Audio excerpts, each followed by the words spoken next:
जिल्हा परिषदेच्या सभापतीनं संपूर्ण मानधन दान केलंय। शासनाकडून मिळणारं मानधन कुपोषित मुलांना समर्पित आहे। छत्रपती संभाजीनगर जिल्हा परिषदेच्या सभापतीनं आपलं पूर्ण मानधनच कुपोषित बालकांकरता देऊ केलंय।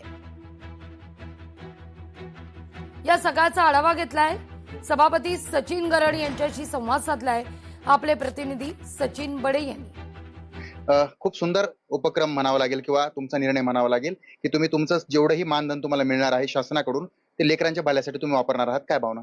नाही, सर्वप्रथम तुमच्या ह्या विषयाला दान जे म्हणले तुम्ही, मी त्या दान हा शब्द वापरणार नाही, कारण हे कर्तव्य आहे, सामाजिक बांधिलकी म्हणून ज्या शिव मॅडमनी काही आम्हाला राजकारणाच्या पलीकडे जाऊन काही आपली कर्तव्य असते त्याच्याबद्दल काही सूचना दिल्या आणि ते एक मला वाटलं की बाबा मी ह्या कामात त्यांना सहभागी व्हायला पाहिजे। माझ्या परीने मला जे काही मानधनाचं मला शासनातर्फे वितरण होणार आहे तर ते वितरण मी माझं कर्तव्य म्हणून ह्या कुपोषित बालकाला कामात येईल याच्यासारखं मला जे सौभाग्य भेटेल ते त्याचा मला आनंद वाटला म्हणून मी त्याच्याबद्दल बोललो।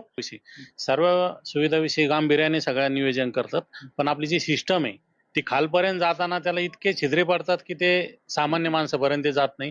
हे जग जाहीर आहे।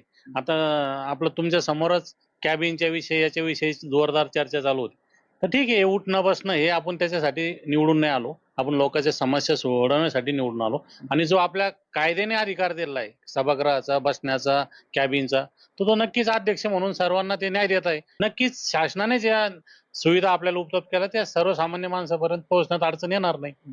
हे होते सभापती सचिन गरड यांनी स्वतःचं जे मानधन मिळणार आहे ते मुलांच्या उपचारासाठी, त्यांच्या भल्यासाठी किंवा त्यांना उपयोगासाठी दान करून दिलेलं आहे। त्यामुळं याचं कौतुकही केलं जातंय आणि सर्व सोबतच्या राजकीय पक्षांनी, सदस्यांनी देखील या निर्णयाचं कौतुक केलंय। सचिन बडे, लोकशाही मराठी, छत्रपती संभाजीनगर।